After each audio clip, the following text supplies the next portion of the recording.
Hi, it's Mayor Walter Sendzik, and it is Monday, June 13th, and so we have a council meeting tonight. This is the next edition of the Mayor's Report, and right off the top, I just want to address two incidents that happened in St. Catharines over the weekend. The first one was a tragic shooting that took place, in which one individual was killed and two others were injured. I want to first thank the EMS, Niagara EMS, the Niagara Regional Police, the St. Catharines Fire Department, as well as Niagara Health, which was a very challenging situation to be put in. There's a lot of concern in the neighborhood in which the incident took place. It does, again, shows that we are not immune to gun violence in our community. There's a lot to be done. We'll be working with our federal and provincial counterparts as well. There's no one simple solution to this, but we have to remove guns from the community. So there's a whole bunch of work that needs to take place, but I want to assure our community I'm working with our Niagara Regional Police. I've reached out to Chief McCulloch.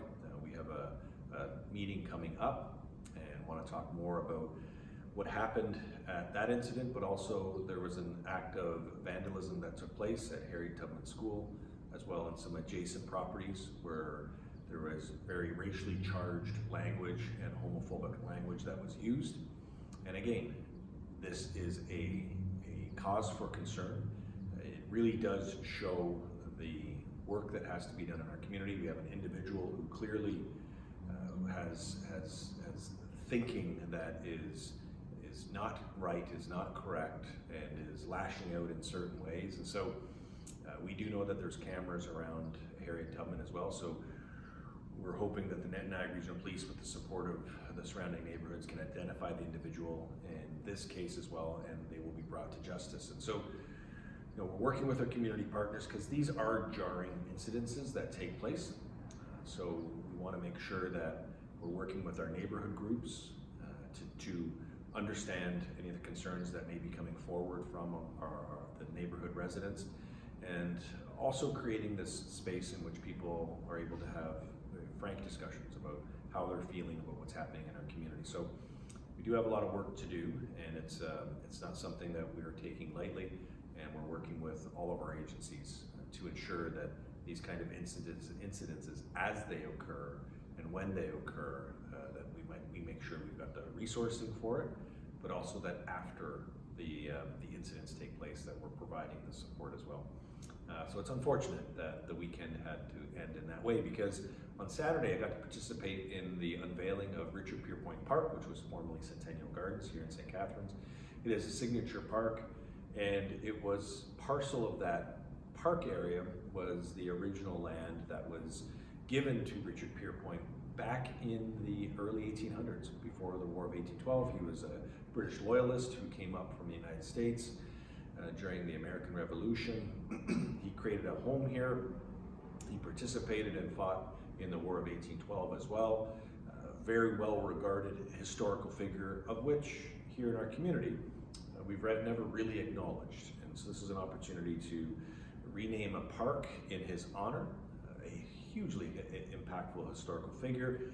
I want to thank Councillor Littleton and Councillor Porter, who helped usher it through council, as well as Rochelle Bush and the team at Black-owned 905, who really came together to find ways that we can acknowledge Richard Pierpoint. So it was a beautiful celebration, and one that I'm very proud to have participated in. Also on the weekend, we had the In the Soil Arts Festival. Wow, what a success. And the entire team, led by Deanna Jones, brought art alive into the downtown after 2 years of doing it virtually, and there were so many people that came out. It was great to see our community coming together to celebrate the arts. It was just full of energy all weekend long, and the downtown promenade, which is part of that, so we're closing streets in the downtown. That's part of the Downtown Association's role to bring people back into the downtown in friendly pedestrian ways. So check out the Downtown Association, My Downtown, to see more information about what's coming up in the summertime, because there is so much coming up. In addition to that, I got an opportunity to go to Toronto and spend some time with Mayor Tory and St. Catharines native Ed Bertinsky, who took over Dundas and Yonge Square, which is downtown by the Eaton Centre. All those electrical signs that are up there, his artwork, and his artwork is known around the world, his artwork took over those spaces, and it was a piece as part of Illuminato called in the Way wake of progress. And so in the wake of progress, what's happening to the world around us as humans push more and more on our surrounding environment. So it was a great wake-up call to our community, and I'm proud of the work that Ed Bertinsky is doing to showcase the impact around the world. As well, there's a young student in our community, Deksha, who has won some significant awards. She is an outstanding scientist, a young mind, and she was involved, and she got gold medal at the 2022 Canada-wide Science Fair, and what a celebration. And so she's won more accolades at the national and international level at science fairs. She is going to be an outstanding scientist as she moves through university and beyond. And she's from right here in our community. So to Deksha and her family, congratulations. You are making us all proud.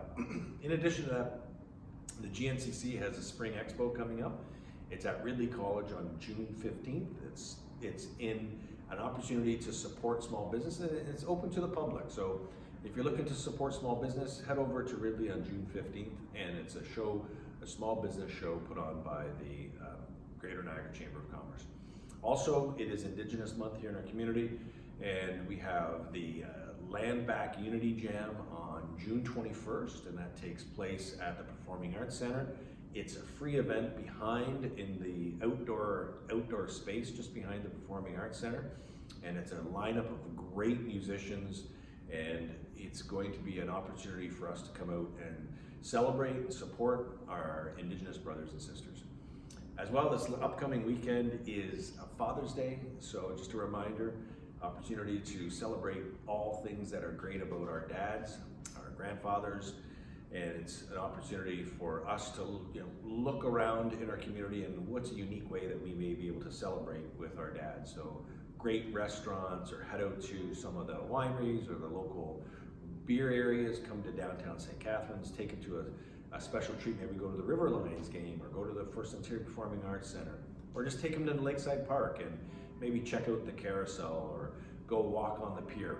There's great opportunities to be with our fathers, and let's make this weekend all about Dad, but let's do it in a unique St. Catharines way. So until we connect next time, I hope you have a safe and very warm and wonderful upcoming weekends to come, and I look forward to seeing you out in all of the many places that make St. Catharines a beautiful place. Take care.